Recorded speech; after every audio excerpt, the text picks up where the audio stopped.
It is the roller coaster years. It is where we're not really getting normal periods anymore. They might be shorter, they might be longer. Mood Mhm. swings, hitting a little harder. We're a little more irritable in that PMS week. We may want to burn down everything the couple of days before your before your period, and then you get your period, and you're like, I feel normal. Like, what was that? I just blacked out for a week.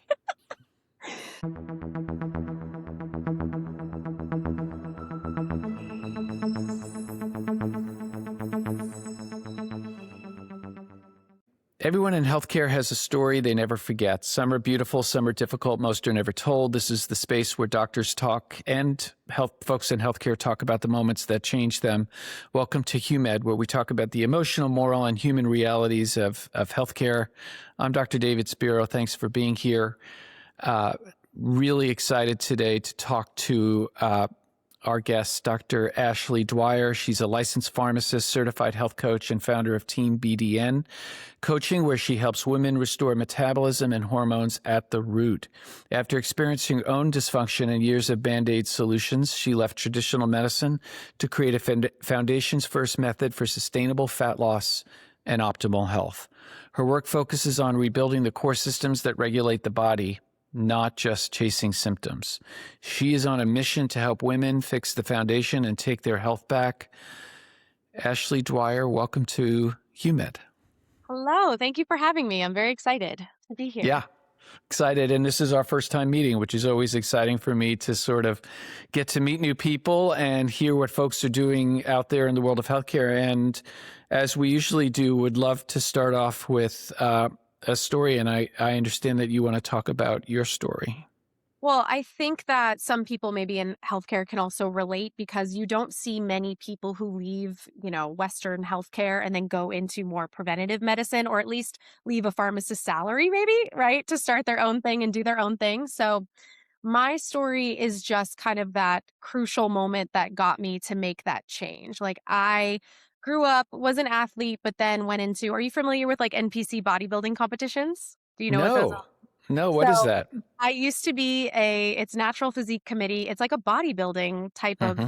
of competition, but I did bikini. So it's more like the long lean, muscular, you get on stage, you strut, you hopefully win a trophy, right? Wow, wow. So I got into doing those in my early 20s and became obsessed because I'm a little competitive, was doing them in pharmacy school. Highly don't recommend. You need carbs, you need to use your brain, right? And so I took a pause on that, competed after pharmacy school. But, as women, we tend to chase wanting to be like tiny and wanting the six pack abs and wanting Mm. all. I had it. And so I continued that lifestyle. And in a pharmacy career that was very stressful and very demanding, right? 12-hour shifts, all of that, and no help because that's retail pharmacy. I worked in the retail setting. So I came down with a whole, like, I'm 27 years old sitting in the doctor's office, falling asleep after a venti coffee. Like, what is going on with me? What is wrong? I don't understand. I look like the epitome of health. And if you look at my labs, like fasting cortisol was 25. My free, if anyone knows listening, like my thyroid was in the toilet. My sex hormones were perimenopause. My fasting glucose was in the 50s. Like I should have been asleep. And so, I leave the doctor's office and they're like, well, here's levothyroxine, that'll help. Like that's it.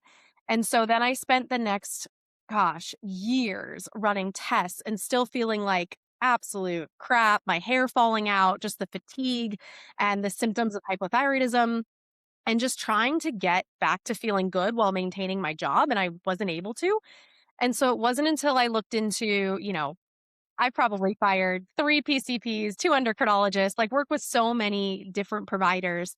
And it wasn't until I started working with a functional health coach and started shifting just what I was eating and how much I was eating and how much I was working out and working out less. Like it wasn't until I did my foundations and changed those foundations that I actually started to feel better. I could scale off my thyroid meds. Like I kind of got my life back and I got my health back. And then I was like, I don't want to do pharmacy anymore. Like Western medicine did not help me in this realm. They just kept increasing my T4, giving me T3 until I was hyperthyroid, palpitations. I'm sure everyone knows that, like listening to this. And so I just really fell in love with dietetics and fitness from a bodybuilding perspective, but then also from a healing perspective. And that is what I was like, no, this is what I'm going to do. This is what I need to do. And so slowly but surely made the pivot into what I do now, helping other women heal the same way I did. Well, it's a beautiful story. So I want to kind of get into just some understandings because maybe our listeners don't know. I must say I'm a little ignorant about some of the words you used. Of course. Use the word dietetics. Can you talk a little bit about what that means? It sounds interesting. Yeah, I mean, this study of dietetics, like if I was going to drop out of pharmacy school, I would have and become a registered dietitian. It was more just like nutrition, how to eat, what to eat, like the different nutritional profiles of food. So just kind of studying in that realm really interests me. So were you actually like clinically diagnosed with hypothyroidism? Like was your TSH high and your thyroid hormones were low? Like what did Western medicine provide for you that was falling short? Knowing what I know now, I had like euthyroid 6 syndrome. So my TSH was normal and my T4 was a little low, but my Hmm. T3 was 1.9. Hmm. So yeah, I was like, if you're familiar with the ranges, like that was very bottomed out. Yeah. And where Western medicine gets it is they're like, okay, well, your numbers are low. We're going to put you on some medicine to raise this and to feel better. And really, I was just so lean and I wasn't eating enough carbohydrates. I just was not fueling myself. Of course, your T3 is going to come down to make up for that, right? For the stress of what you're putting your body under. I was basically asking my body to run on empty every single day and still perform. You can't do that, can you? Right. No. So with a lot of the GLP-1 antagonists, and which I'm sure you're dealing with some of your clients, the companies, at least Ozempic and others, talk a little bit about the fact that we need to eat more and more protein. It sounds like at one point you were eating more protein, but not enough carbs. Can you talk a little bit about that?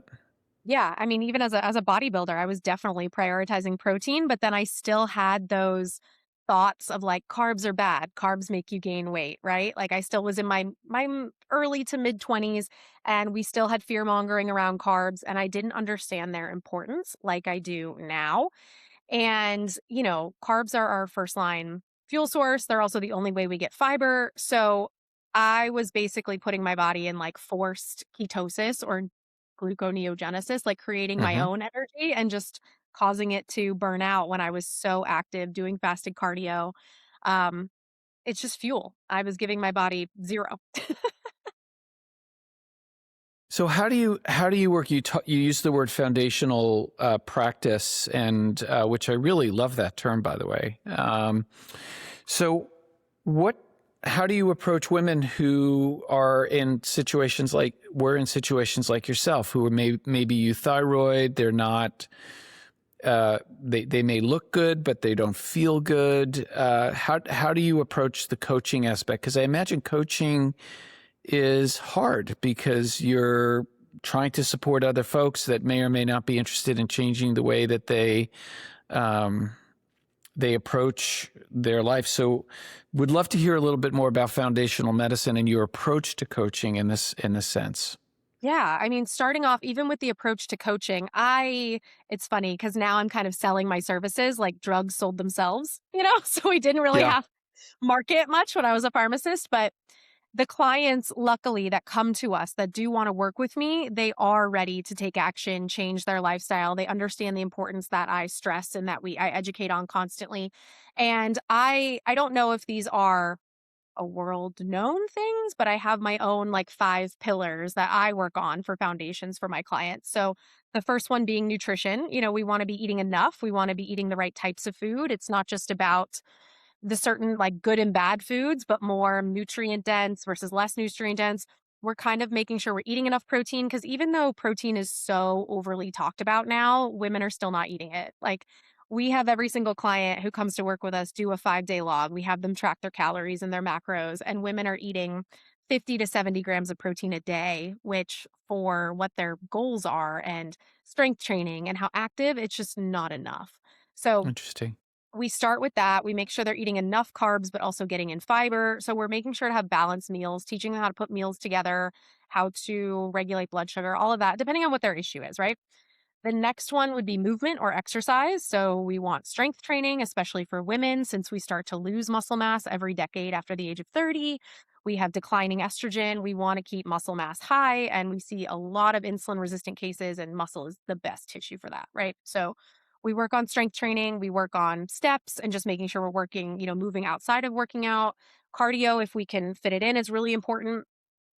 The next one would be sleep, which is the only one that maybe some of us can't do, like new moms, right? We take what we can get. But sleep is so important and one of the most underutilized things that I was doing as a pharmacist and partying in South Florida as a mid 27 year old, right? Like I was not caring about sleep. And that's made such a dramatic difference for my thyroid health and my hormone health.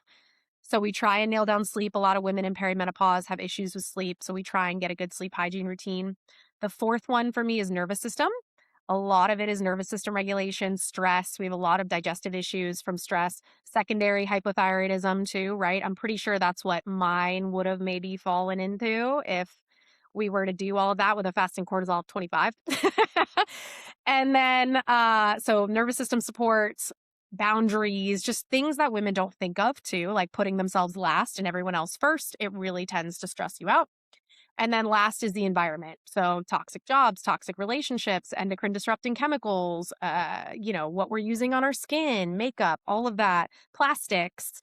So those are the five pillars that we really like work through and transition to make hormone health and just get people on a healthy lifestyle where they can get results and keep them. No fad diets. So when you were in pharmacy school, I assume you became trained as a traditional pharmacist in the Western medicine sense. How much did you learn about diet and sleep as part of your education and training? We learned the DASH diet. We learned like the Mediterranean diet. We learned 150 minutes of moderate to vigorous activity a week, right? Like moderate to something like that. We learned the general guidelines and based on, high blood pressure, lower your sodium. Things like that. We didn't really learn. I knew nothing of what I know now, of what I've learned since diving into different certifications and experience. It's eye-opening. Yeah. Well, I've been on my own sleep journey. I had insomnia for many, many years because of my work, because I'm an emergency medicine physician. And now I don't work the overnights anymore and really don't work hazard hours too much. Sometimes I'll work a 6 a.m. shift. The latest I work now is 10 or 11 o'clock at night. But I've really tried to routinize my sleep.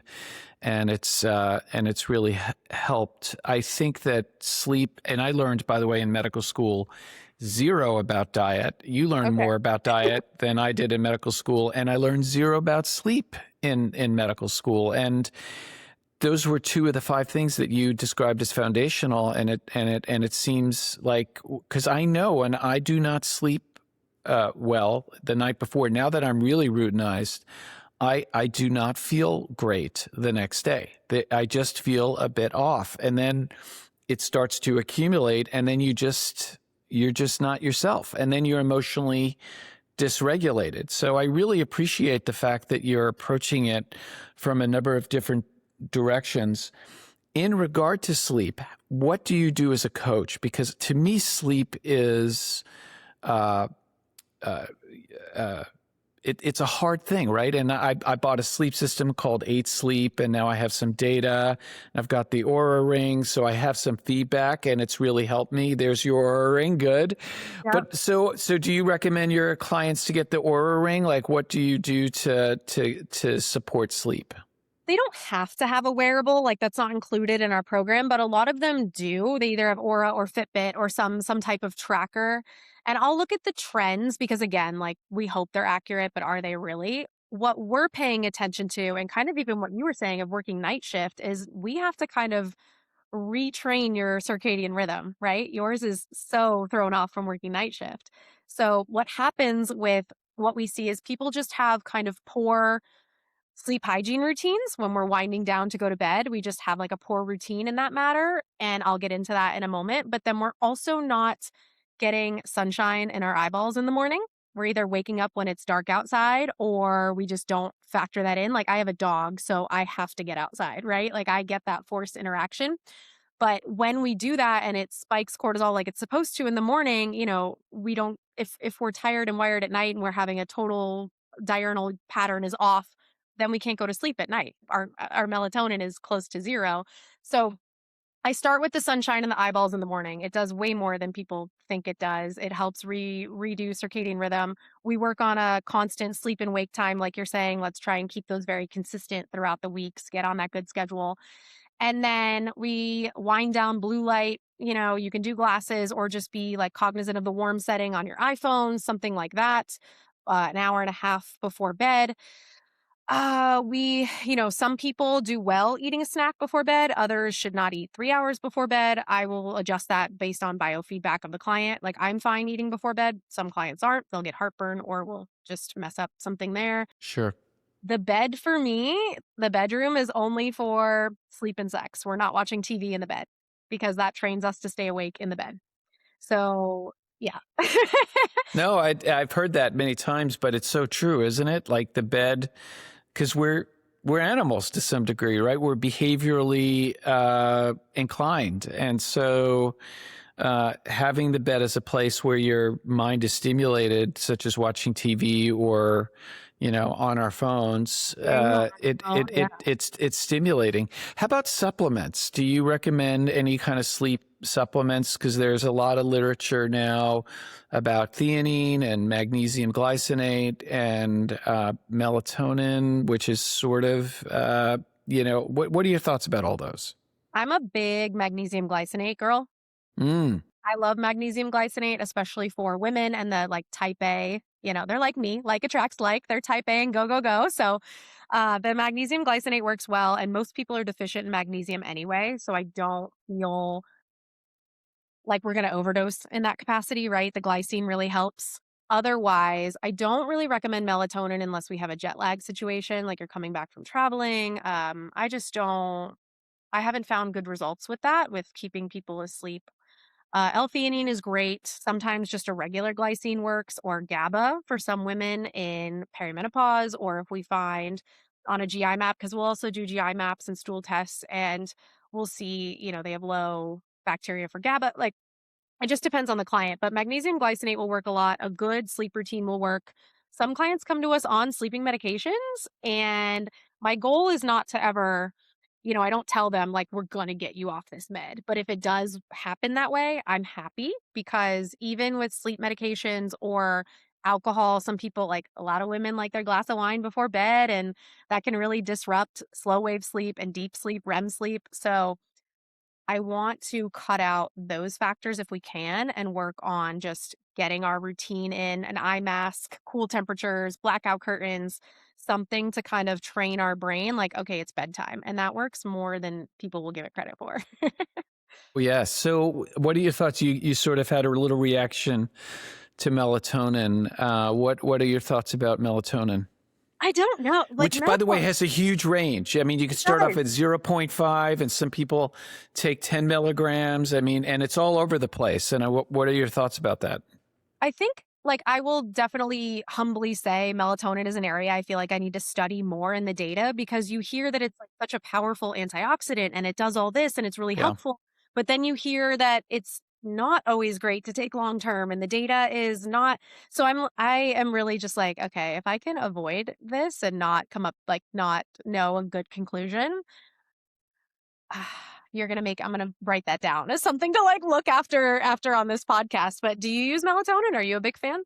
I take a little bit. I take like 1 or 2 milligrams at night, and it sort of helps me. I still have some circadian. I can't be completely routinized. So last night I worked till 10 o'clock, get home at 11, really didn't get to sleep till 12, but then I'm up at 6. And so sometimes taking the melatonin for me helps regulate some of the, and then I still will occasionally work a 6 a.m. shift, which means I have to get up at 4:30. And so taking melatonin seems to help. My routine is melatonin, theanine, magnesium glycinate, and I take a little ashwagandha at night. Okay.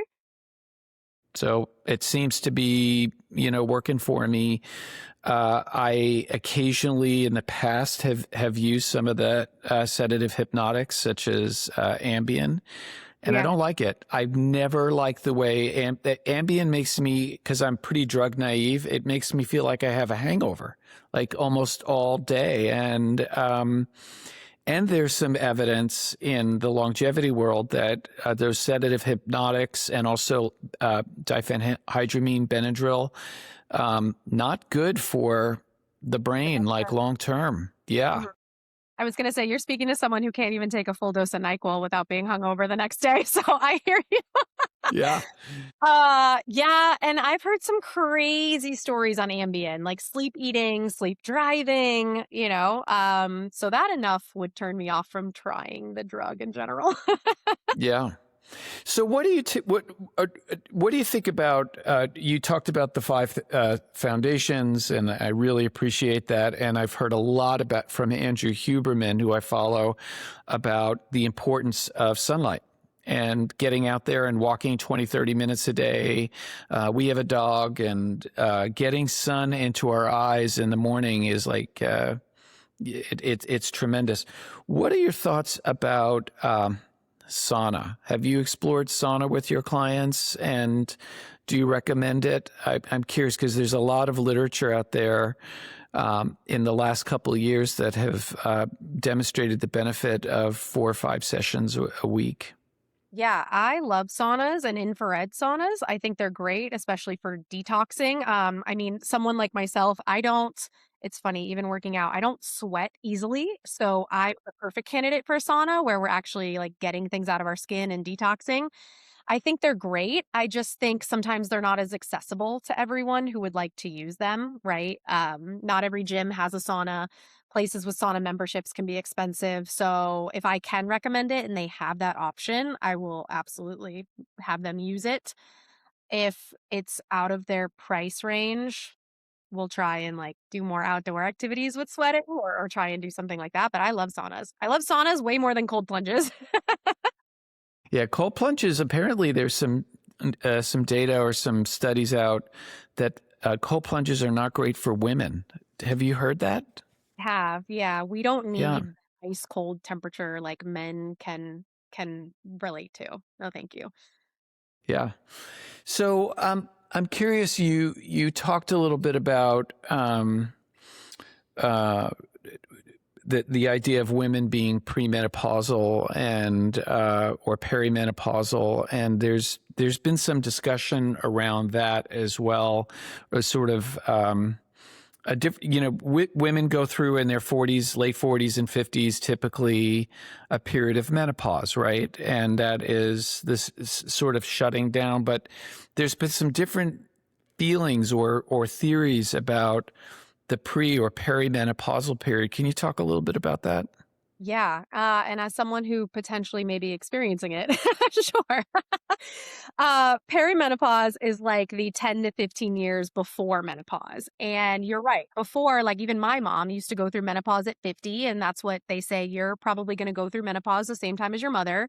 But the peri period is now getting so much more attention, which I think is great, but I think it's also causing a lot of women to get grifted into like emotionally like supplements and programs they don't need, more victim mentality. It is the roller coaster years. It is where we're not really getting normal periods anymore. They might be shorter, they might be longer, mood swings hitting a little harder. We're a little more irritable in that PMS week. We may want to burn down everything the couple of days before your business before your period, and then you get your period and you're like, I feel normal. Like what was that? I just blacked out for a week. So it is crazy. And the problem with perimenopause is it's not like, while it is, if you see a graph, right, of weight loss, it's not linear, but it is a gradual decline. So it's a gradual decline of hormones, but they're so erratic that one month it could be super high estrogen, another month you'll have none or low, like super low progesterone. So every month can look different. And it's just very frustrating as a woman to have different personalities every month, and you never know what you're going to get. That's So funny. Yeah, and during this time, I think women, they pack on the weight gain. They make comments that like I just can't lose body fat in this time period, and what ends up happening is we're just less active. We are less insulin resistant. We are under muscled, and I think that's the real big problem in this industry or in this situation. And the two hormones that I pay attention to the most with my ladies in that regard is cortisol and insulin. Yes, sex hormones are declining, but if we can regulate blood sugar and we can regulate stress, we'll see a lot more consistency and stabilization, which is what we ultimately want, right? Yeah, that must be really challenging, especially when estrogen levels are varying month to month. What are your thoughts? There's been a lot of interest, at least in the male community. I know you mostly work with women around hormone replacement therapy. Many men are going to testosterone clinics and getting shots or taking pills or creams. And I also am aware that for some women, it's potentially recommended. I don't know what your thoughts are about hormone replacement. Yeah, I know there was so much controversy with the Women's Health Initiative and the studies that were out and how it was like causing all this cancer and it was bad for women. And then it turns out that's not true at all. So I am for HRT if you don't have any contraindications, no history of cancers or clots or anything like that. I am for women to get on it and I will probably get on it when it is time. Maybe not all 3, it depends on a woman's, symptoms and what we're really experiencing, but I am for it. The only thing I'm against is testosterone pellets. I'm not a fan. What are those? Tell me about that. I don't know Pellets? about that. Yeah. So, you know how you can dose testosterone like a cream or in an injection? Hmm. Well, for women, it's mostly used for women more. They're little pellets that they insert into the body's fat tissue to be like slowly dispersed. And the problem with that is you can't control the dose. Sometimes you get a hyperbolus and sometimes you get none, but they're stuck in your skin for 6 months. So you're just riding this erratic wave of Wow. testosterone. Yeah. So they're having like increased acne or facial hair or just all of the unpleasant side effects of testosterone that women don't want. Sometimes they'll get that. Maybe we'll have a high libido for a month and then absolutely nothing. So I'm not a fan of the dispersal of pellets. So are pellets like the depot shots that sort of you're you put the pellets under the skin like subcutaneously? Hmm. Huh. That's very interesting. Hmm. So it's not even like Depo-Provera, which is a shot that lasts for 3 months in some ways, right?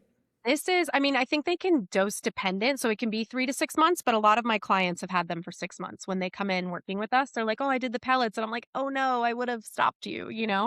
But the cream, I understand. It can be messy. It can get on things. Not a lot of women want to stick themselves with a syringe twice or, once or twice a week.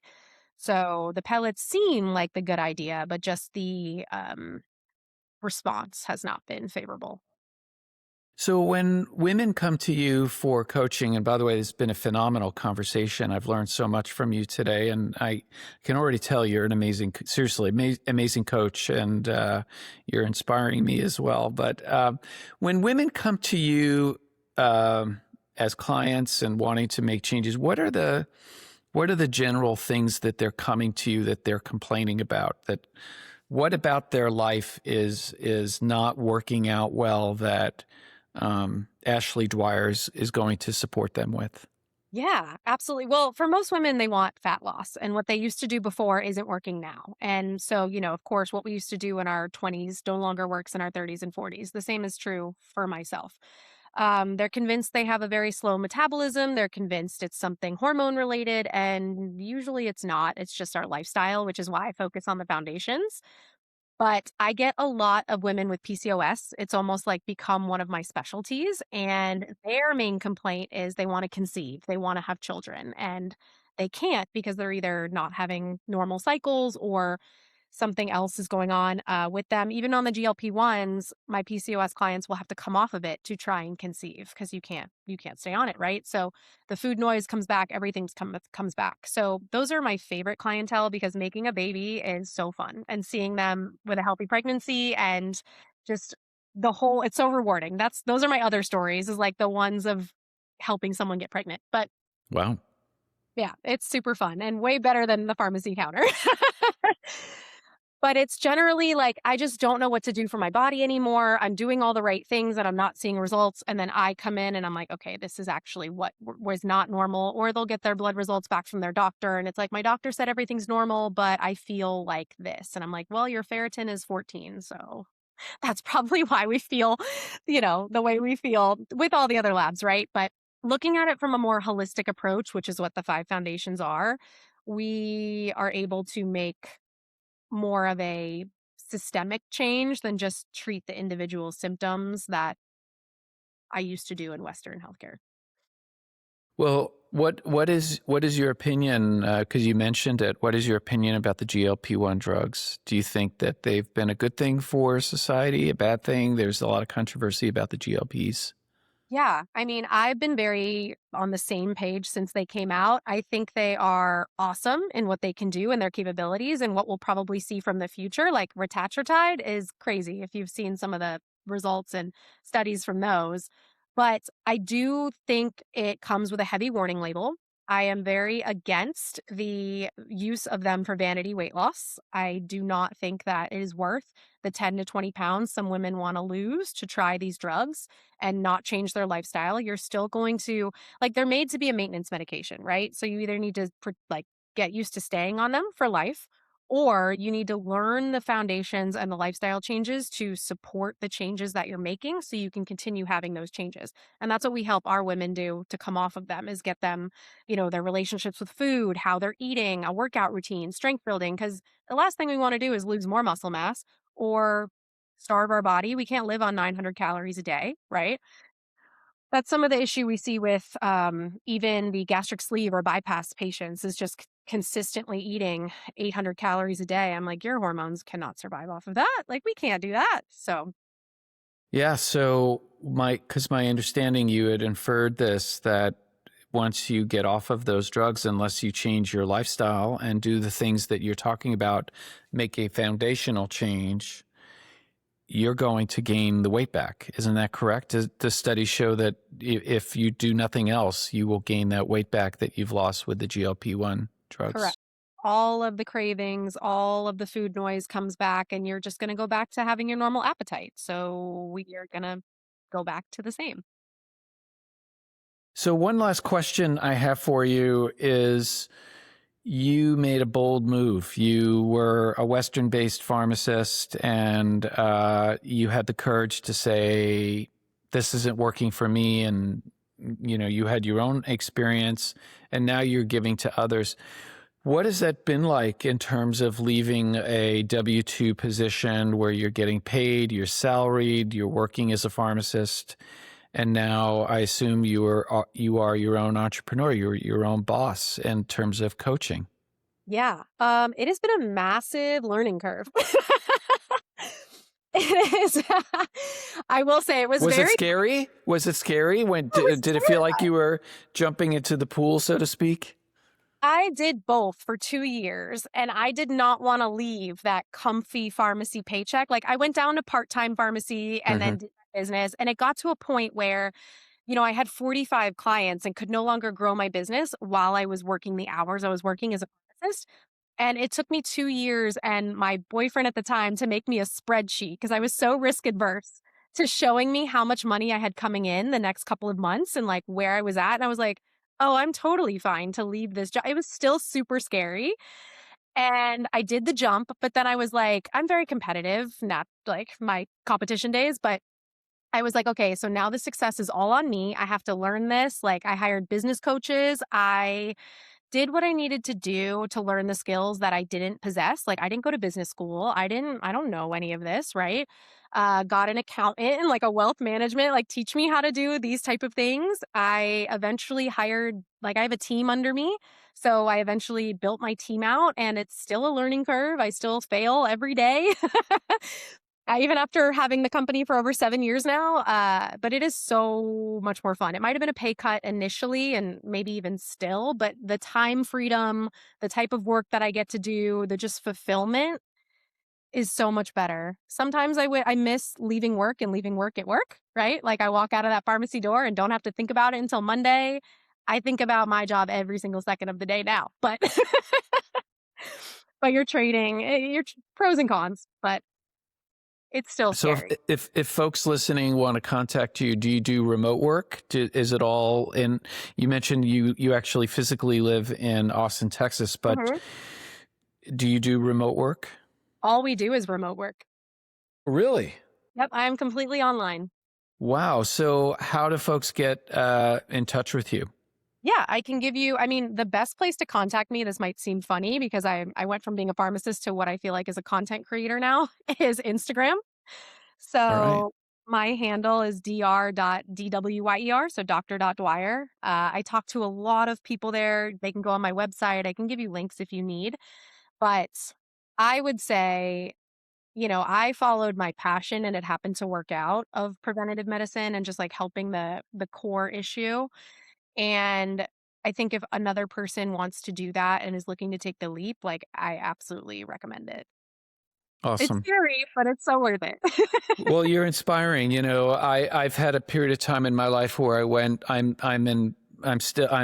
back to a W-2 job. I left it, I started some companies, and now I'm back teaching and practicing PEM full time, and I love it. It's what I wanted to do, but it is freeing when you have the opportunity to explore different things. And I don't think like when you're in pharmacy school, I know for me in medical school, the alternative careers are just not fully realized. You don't realize what you could be doing with your life. And I'm assuming 15 years ago, you had no idea you would be doing the work that you're doing right now.